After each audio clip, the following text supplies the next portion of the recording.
Periodismo investigativo. Son las 6 de la mañana de este jueves 9 de agosto de 2018. Esta es la hora de la verdad. Y estos son temas y asuntos que trataremos con ustedes en su muy grata compañía durante las próximas horas. El presidente Iván Duque en San Andrés. El abandono de San Andrés es proverbial. El presidente Uribe nombró un gerente especial para San Andrés que hizo una tarea magnífica. Y eso se quedó después en nada. Abandonado San Andrés.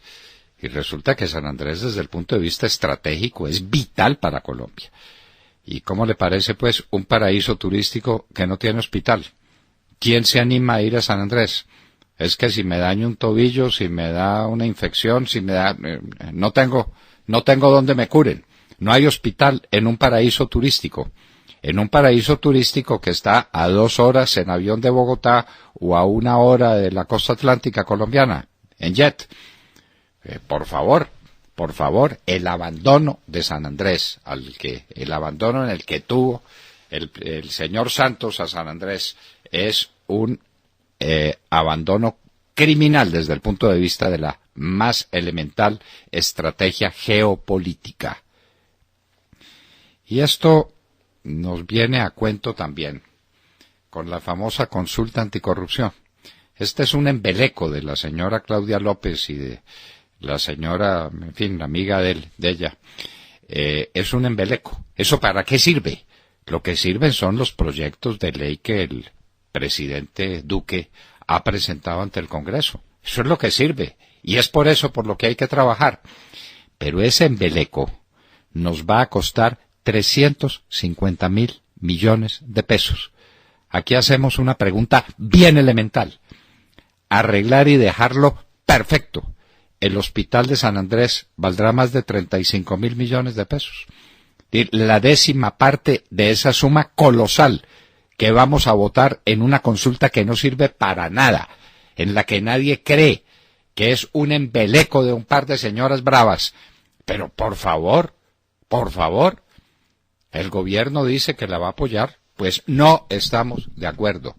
Lo hemos dicho ya antes, ya se sabe que la bancada del Centro Democrático en el Congreso no está de acuerdo. Y no está de acuerdo porque es una insensatez, porque el país no se puede poner a botar la plata detrás de las bravatas de la señora Claudia López. Si eso sirviera para algo, si eso modificara en algo el orden constitucional y legal del país en la lucha contra la corrupción, lo examinaríamos. Pues que eso no modifica nada. Es una consulta. ¿Cómo le parece el pueblo diciendo que no está de acuerdo con la corrupción? ¿Ah? Y a eso le gastamos 350.000 millones de pesos. Y en quitarles, reducirles el sueldo a los parlamentarios. Y uno se pregunta, ¿y el efecto cascada que eso produce sobre el Poder Judicial, sobre procuradurías y fiscalías y contralorías? ¿Cómo es eso? Bueno, nadie ha tomado en serio el asunto porque es un embeleco, y como es un embeleco, todos por ahí. Nada. Estamos de acuerdo con el presidente Uribe. Eso no puede ir. Y si el gobierno se empeña, pues se empeña el gobierno, y no estamos de acuerdo con el señor Iván Duque en esa materia. Para eso es nuestra independencia. Pero insistimos, con la 10ª parte de ese valor arreglamos el hospital de San Andrés. Es para dar ejemplos de lo que significa semejante suma. 350.000 millones de pesos votados para que los colombianos digan que no les gusta la corrupción. Mañana nos van a proponer otro diciendo que no nos gusta que a los niños los violen. Pero por amor de Dios, ¿en qué estamos? Las cosas elementales están todas incluidas en la ley. Y lo que le falte a la ley se arregla con un proyecto de ley que ventile el Parlamento. Pero no poner a los colombianos a gastar semejante dineral para nada y en nada. El inútil debate sobre el discurso de Macías. Sobre el discurso de Macías se ha hecho un debate completamente farisaico y tonto. ¿Y por qué no analizamos las cifras que él presentó? Los hechos que él propuso. Que es que no es oportuno. La verdad siempre es oportuna, hombre. La verdad siempre es oportuna. Y no, es que estamos en época de reconciliación. A ver, como estamos en época de reconciliación, tenemos que callar el hecho de que el 48% de todos los trabajadores del país estén en la técnica del rebusque. Que hoy, si arreglaron el problema del desayuno, no saben cómo va a ser el almuerzo. Y los colombianos tranquilos, y no hay problema. Y el señor Macías entonces es un impertinente porque dice eso, y porque dice que el endeudamiento de Colombia es una cosa feroz, obra del gobierno de Santos que dobló el endeudamiento del país. Uno fue el endeudamiento desde Simón Bolívar hasta el presidente Uribe, y entonces Santos se metió un endeudamiento igual a todo eso que venía de atrás, y eso no se puede decir, y es que ese endeudamiento no lo tenemos que pagar. Bueno, queridos amigos, no estamos de acuerdo con ese debate e invitamos a debatir los temas esenciales, los temas que propuso Ernesto Macías. Entonces, si es oportuno, y si el tono fue bueno o el tono fue malo, y si los presidentes que estaban afuera lo oyeron, ¿será que no saben los presidentes qué es lo que está pasando en Colombia? ¿Cuál es la situación real del país? En fin, discutamos las cifras. Como diría Ortega y Gasset, colombianos, a las cosas, a las cosas. Ernesto Macías propuso unas cosas para discutir. Discutámoslas. El aborto en Argentina. Queridos amigos, tenemos la excelente noticia de que en esta madrugada el Senado de la Argentina rechazó el proyecto de aborto. No se puede hacer una nación próspera, una nación significativa, fundada en valores, cuando se resuelve que a los niños más pequeños y más indefensos, a los que están en el vientre de la madre, los pueden asesinar, y que los médicos tienen que concurrir a ese asesinato, y que los hospitales tienen que abrir sus puertas para que las mujeres vayan a matar sus niños. Dediquen todo ese dinero que se va a dedicar a apoyar a las mujeres que tengan embarazos no deseados, a las mujeres muy jóvenes que estén en ese problema. Ese es un problema social que no se arregla, ni más faltaba, asesinando a los niños. Nadie es dueño de la vida humana sino Dios, nadie. Y a partir de la concepción nace un nuevo ser, que es distinto del ser de la madre, y que está alojado en la madre, y por eso las madres son lo más hermoso que hay en la creación, porque nos dieron albergue y porque le dan albergue a los niños que están por nacer. Pero Dios les da esa encomienda, nada menos que esa, pero no es para que maten a los niños. Zulema Hatim sigue presa cuando no ha sido condenada. Conocimos a Zulema Hatim y la tratamos de cerca cuando teníamos el cargo de ministro del Interior y de Justicia. Y es una persona de un carácter muy fuerte, muy resuelta. Yo la veo incapaz de estar unida a grupos paramilitares, pero eso es otra cosa. Ella no ha sido condenada y pide que la dejen en libertad, pero es que es muy peligrosa. En cambio, Márquez sí no es peligroso en el Caquetá, ni Timochenko es peligroso aquí haciendo lo que le da la gana, ni Catatumbo es peligroso allá en la Plaza de Bolívar. No, ellos no son peligrosos, la peligrosa es Zulema Hatim. A ver, por Dios, estos jueces de Colombia, ¿qué sindéresis tienen? Pues que hablemosle al país con sinceridad. Zulema Hatim es una luchadora, una excelente parlamentaria. Yo no sé que haya tenido desvíos o no haya tenido desvíos, no conozco su proceso.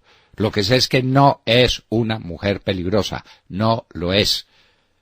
Peligrosos los bandidos de las FARC que andan sueltos. La encuesta Yanjas de despedida a Santos. Esa fue la última encuesta de las que hizo Yanjas, contando cuál es la situación de Santos. Más del 70% de los colombianos terminaron con una imagen negativa de ese sujeto. La situación, el pesimismo del país en que lo deja Santos, la situación económica dramática, lo que el colombiano siente en materia de empleo. Eso, las cifras de Yanjas son demoledoras. Los colombianos no creen que haya perspectivas de empleo. Y eso es lo peor que le puede pasar a una economía. Antes de irse, Santos reconoce a Palestina. No vamos a entrar aquí en ese debate, vamos a decir que el pueblo judío es un pueblo muy cercano a nosotros, que tenemos una enorme colonia judía, hay también una colonia palestina, y que ese es un tema que hay que manejarlo con una delicadeza extrema. Israel dijo que eso era una bofetada que Colombia le daba, y las relaciones con Israel hay que defenderlas, y es un asunto que hay que tratar con sumo cuidado. ¿Qué es Palestina ahora? ¿Con quién se hace el acuerdo? Esto es con el grupo Hamas, esto es con quién, qué es lo que hace, y Santos lo hace calladito la boca, sin contarle a nadie, así como nombraba cónsules a diestra y siniestra en los últimos días, así reconoció a Palestina como Estado libre, soberano e independiente. Se dispara el precio de la energía, queridos amigos. Estos sí son temas que vale la pena discutir. Estos sí son temas. A ver, Hidroituango y el fenómeno del Niño, hay 70% de probabilidades que venga el fenómeno del Niño, con el fenómeno del Niño una sequía, con la sequía dificultades, e Hidroituango no está listo. Eso es la verdad, eso es la verdad. ¿Sabe cuánto se dispara el precio de la energía en la bolsa? 40%. Y uno de los grandes problemas de la industria colombiana es el costo inaudito de la energía. ¿Por qué se produjo ese fenómeno? ¿Por qué hemos manejado la energía como la manejamos? No tenemos el elemento de control que era Isagen, una grande jugadora en el mercado de la energía. Lo vendimos por 4 pesos para que el señor Cárdenas haga lo que le dé la gana con esa plata, y es que a la Financiera de Desarrollo Nacional para las 4G, ¿cómo no? ¿Dónde está toda esa plata? La energía, problema gravísimo para Colombia. Estaremos encima del tema, queridos oyentes. Nikki Haley es una de las más combativas, respetadas y respetables figuras de la diplomacia norteamericana. Ella es embajadora de los Estados Unidos ante la ONU, vino a Colombia a la posesión del presidente Iván Duque, señal de todo lo que los Estados Unidos aprecian a este país, porque mandaron una figura clave. Estuvo en la frontera con Venezuela y dijo: eso es una dictadura atroz, hay que impulsar las sanciones contra Maduro para que no se pueda quedar un minuto más ahí. Es hora de que se vaya, dice la señora Nikki Haley. Por su parte, en la ONU nombran a la señora Bachelet, socialista de arriba a abajo, expresidenta de Chile, que casi es capaz de descomponer todo lo que la derecha chilena ha hecho por formar una economía liberal, progresista, como es Chile hoy. Entonces la nombraron de alta comisionada para los derechos humanos. Por ahí derecho llenan, si es que no está lleno ya, todo ese sector de la ONU de mamertos, de izquierdistas, en un tema tan delicado como es ese, el tema de los derechos humanos, tema que Colombia por su parte no ha sabido manejar. Palestina ataca a Israel. Esto ayer, cuando se daba la noticia de que Palestina tenía un reconocimiento como Estado libre, soberano, independiente, desde Palestina salieron un poco de cohetes para golpear a Israel y, como siempre, Israel contestó con su aviación. Eso es un problema de todos los días que la Cancillería colombiana manejó como maneja todas sus cosas. La defensa de los periodistas. Nos alegramos de que a Luis Carlos Vélez y a la señora María Jimena Duzán y a todos les tomen muy en serio las amenazas de que han sido víctimas por las redes. Y nos preguntamos, ¿y a Vanessa Araujo qué? ¿Qué? A ver, que explique el fiscal general de la Nación por qué no se ha tomado ninguna providencia en el caso de Vanessa Araujo, cuyo agresor con pistola en mano, que ahí lo hemos visto, está plenamente identificado. ¿Por qué? ¿Es que aquí hay periodistas de primera, de segunda y de tercera, vidas de periodistas que valen más que otras? Eso no lo podemos admitir. Estados Unidos impondrá nuevas sanciones a Rusia por envenenamiento del espía Skripal. Ahí van pues esas relaciones, unas de cal y otras de arena. En el Congo hay nueva vacunación contra el ébola, una plaga terrible de que está padeciendo el antiguo Congo belga, hoy República del Congo. Justin Trudeau, el premier canadiense, en combate abierto con Arabia Saudita por materia de los derechos humanos. Nikki Haley también dijo, la delegada o la embajadora de los Estados Unidos ante la ONU, dice que los Estados Unidos no van a esperar indefinidamente al señor Kim Jong-un para su desarme nuclear. Advertencia muy seria. Ha sido controlado en 47% el incendio mendocino. Hoy Cristina Londoño nos contará desde los Estados Unidos cómo está esa situación.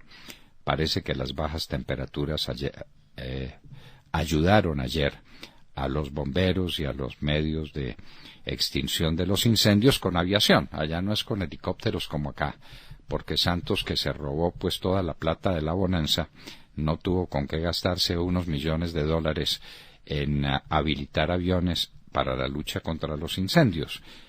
Sí le compró avión a la primera dama, ¿no? AMLO, Andrés Manuel López Obrador, confirmado presidente de México por el Tribunal Electoral. Y aquí entre nosotros, año de 1540, Jorge Robledo funda la ciudad de Cartago. Lugarteniente de Belalcázar, tuvo una muerte atroz Jorge Robledo, uno de los conquistadores más interesantes y más positivos de los que vinieron desde España, en este caso con don Sebastián de Belalcázar. De todo esto y de mucho más hablaremos con ustedes en las próximas horas, en la hora de la verdad. ¿Qué nos cuenta de Mar Corto? Doctor Fernando, compañeros de la mesa, oyentes de la hora de la verdad, muy buenos días. La consulta anticorrupción que resultó un verdadero embeleco electoral de las señoras Claudia López y Angélica Lozano para producir un efecto político favorable a su discurso que se ha centrado en la famosa lucha contra la corrupción. Aun cuando pusieron al senador profesor Antanas Mocus, que logró 536,000 votos, a pesar de haber celebrado contratos en los 6 meses anteriores a su elección como congresista, lo que está prohibido constitucionalmente, de acuerdo al artículo 179, numeral 3. Ayer, la plenaria del Senado estuvo marcada por esa discusión en torno a la consulta anticorrupción, en la que insisten desde los partidos de izquierda, los verdes, el Polo, los decentes de Gustavo Petro. Entre tanto, desde el Centro Democrático, atendiendo criterios serios, jurídicos y de conveniencia, plantean la necesidad de unas normas que comprenden, entre otras, actos legislativos para modificar la Constitución que el proyecto anticorrupción del gobierno del presidente Iván Duque, entre otras cosas, presentó ayer como iniciativa. Pero, ¿por qué la consulta resulta contraria a derecho? ¿Por qué esos 7 puntos? Primero, requieren de un acto legislativo que modifica la Constitución. Y segundo, eso solamente pudiera hacerse a través de un referéndum o a través de constituyente derivado, que es el Congreso de la República, con un acto legislativo, lo que no están pensando los señores amigos de la consulta anticorrupción. Por lo menos 5 de los 7 puntos que tiene esa famosa consulta anticorrupción que pretenden presentar en este mes, en agosto, el 26 de agosto, a los colombianos, pues es apenas por lo menos esos 5 de los 7 puntos, doctor Fernando, ya existen en el ordenamiento jurídico colombiano. ¿Para qué preguntar a los colombianos sobre algo que ya existe? Escuchemos esta explicación que da la senadora Paola Holguín sobre la inconveniencia, o por lo menos sobre ese embeleco, que es elevar esto a consulta popular como si fuera posible modificar la Constitución, además pasando por encima de que ya existen unos puntos que están en el ordenamiento jurídico. Muchas gracias, presidente. Quiero hacer algunas reflexiones sobre un par de temas. Primero, sobre el tema de la consulta. También es corrupción gastar entre 250 y 350,000 millones de pesos en una consulta donde 5 de los 7 puntos ya están en la ley. Declaración de renta, bienes y patrimonio, artículo 13, ley 190 de 1995. Terminar contratos con quienes hayan incurrido en actos de corrupción, literal J, numeral 1, artículo 8, ley 80. de 1993, artículo 34, ley 1447 del 2011, artículo 91, ley 906 del 2004. No conceder subrogado ni domiciliario ni otro beneficio a corruptos, artículo 13, ley 1447 de 2011. Obligación de utilizar pliegos tipo, artículo 4, ley 1882 de 2018. Rendición de cuentas por parte de servidores públicos, Código Disciplinario y COMPES 3645. La limitación del periodo de los congresistas, que es bienvenida, y bajar el salario tienen dos implicaciones.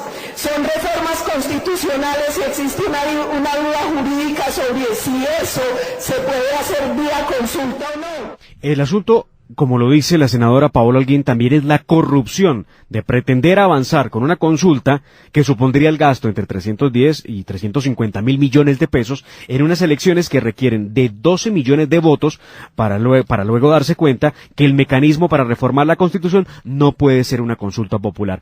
Esto también se llama corrupción, doctor Fernando. Se llama corrupción y yo me pregunto cuántos hospitales se pueden arreglar con 350.000 millones de pesos. Me pregunto eso. ¿Por qué no se saca el tema a la luz? Y luego me pregunto, si se le baja el salario a los congresistas, ¿no viene una rebaja en cadena de salarios del Poder Judicial? Además, claro, sí, señor. Bueno, ¿eso por qué no lo estudian? ¿Le quieren bajar el salario a los jueces? Ese es el avance de la señora Claudia López y de la señora Angélica Lozano. Bajarle el salario a los jueces y bajarle el salario a la Fiscalía y a la Procuraduría y a la Contraloría y a todo el mundo detrás del afán de bajarle el salario a los congresistas, que si trabajan bien está bien empleado el salario, si trabajan mal, no, cualquier peso que se les pague es un peso mal invertido. Esa consulta es un embeleco, Ayer estaba Iván Duque en San Andrés y Providencia, en San Andrés. No tiene hospital. ¿Cómo le parece 35.000 millones de pesos para ese hospital? Digo yo, cualquier cifra. Con 35.000 millones de pesos se hacen bellezas, pero no existen. Pero sí para votarlos en una consulta inútil. No. El país tiene que ser objetivo, tiene que ser claro. Esa consulta no sirve para nada. Que el Congreso cumpla con su deber, y ya se sabe que a los colombianos nos repugna la corrupción. Por eso nos repugna que el señor Antanas Mocus esté en el Senado de la República después de haber sido el contratista predilecto del gobierno de Santos. Pues eso no puede ser. Pero para eso no se necesita consulta. Para eso se necesitan otras cosas distintas. Y nos vamos para los Estados Unidos. Cristina Londoño, muy buenos días. Hola papi, muy buenos días y muy buenos días a todos. Bueno, voy a empezar otra vez con los incendios aquí en todo el estado de California. Son 18 que están ardiendo en este momento. Uno de ellos, a 100 millas al norte de San Francisco, ya es considerado el incendio más grande de la historia de California. Son dos incendios gemelos, como afectan a la misma región y están a solo millas el uno del otro, pues se considera uno solo, el Complex Fire. Es 10 veces el tamaño de la ciudad de San Francisco, amenaza en este momento 11.000 estructuras, está quemando sobre todo bosques, ha calcinado ya 300.000 acres de terreno, que equivale a 469 millas cuadradas, y el humo, la fumarola, se alcanza a ver en los satélites desplazándose hacia el estado de Nevada. La situación es tan grave que aquí, a 100 millas de ese incendio, estamos en una alerta de aire contaminado, de problemas ambientales. Están pidiéndole a la gente que no salga a hacer ejercicio al aire libre, sobre todo a las personas mayores, a los niños y a los que tienen problemas respiratorios, que se queden dentro de sus casas lo más posible. Y como te digo, este es solamente uno de 18 incendios forestales. Ha desatado claramente un problema político, sobre todo porque muchos bomberos y especialistas y científicos dicen que este va a ser la nueva norma aquí en la temporada de verano en en California por el calentamiento global. Los que no creen en el calentamiento global, pues entonces están enfurecidos diciendo que simplemente se están aprovechando de esta tragedia. Lo cierto es que tenemos ya casi 2.000 estructuras dañadas, entre ellas más de 1.000 hogares, 40.000 californianos en albergues, y es una situación realmente crítica y dolorosa. Otra noticia que puede llamar mucho la atención, sobre todo la población colombiana que tiene familia acá, es una exclusiva de la cadena NBC que apunta que la administración Trump está evaluando poner en marcha planes para limitar la inmigración legal a los Estados Unidos y para evitar que gente que considera se ha aprovechado de las bondades de este país, pues adelante sus procesos de ciudadanía o de convertirse en residente permanente. Según esta investigación, un asesor de la Casa Blanca que se llama Stephen Miller quiere evitar que inmigrantes que se han beneficiado de programas como la seguridad social o la ley de salud puedan optar por la ciudadanía o por la residencia permanente. Eso también incluiría a los que han recibido el programa de salud conocido como Obamacare o seguros para niños que son subvencionados por el gobierno. Se cree que este reglamento, que no necesitaría la aprobación del Congreso, podría afectar a más de 20 millones de inmigrantes, incluyendo a quienes tienen hijos nacidos en este país. Los que defienden esta medida dicen que estas personas, cuando se empiezan este proceso de legalizar su situación y de hacerse ciudadanos y residentes, de todas maneras firman papeles diciendo que no van a ser una carga para los Estados Unidos y después se benefician de estos programas y no merecerían hacerlo. Y antes de irme, papi, te cuento que ha estado en contacto conmigo una oyente. Ella se llama Alba Gómez, escribe desde New Jersey, y nos dice que a ella le da mucha ternura que yo te diga papi todos los días, que le parece muy tierno, pero que le gustaría que tú me contestaras también un poquito más cariñoso, que aunque se te nota en la voz que tienes mucho orgullo de tu hija. Así que te lo dejo de tarea, lo dice Alba Gómez. Mira, ves. Bueno, no serás tú la que te puedas quejar de la falta de ternura de tu papá para contigo, ¿no? Yo no me quejo, papi. Bueno, muy bien. Gracias, Cristina. Muchas gracias. Bueno, papi. Bueno, Cristina Londoño, ¿qué tal estos incendios y qué tal el otro incendio contra los migrantes? 20 millones de migrantes. Los Estados Unidos son lo que son, han sido lo que son por las migraciones gigantescas que empezaron desde que empieza la vida de los Estados Unidos. Ese es un país de migrantes y ahora resuelven los hijos de los migrantes decir que no aceptan más migrantes porque eso es una carga para los Estados Unidos. Los Estados Unidos han sido grandes gracias a los migrantes. William Calderón.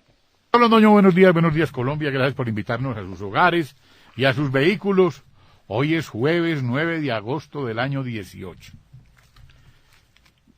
El presidente Iván Duque Márquez se estrenó ayer en el cargo y lo hizo en San Andrés, donde su presencia tenía un significado que iba más allá de cumplir una promesa de campaña, comenzar haciendo soberanía sobre el territorio colombiano en ultramar y de paso cumplir la promesa que hizo en campaña. Duque llegó antes del mediodía al archipiélago acompañado por los ministros de Exterior, Defensa, Comercio, Vivienda, Tecnología y Cultura.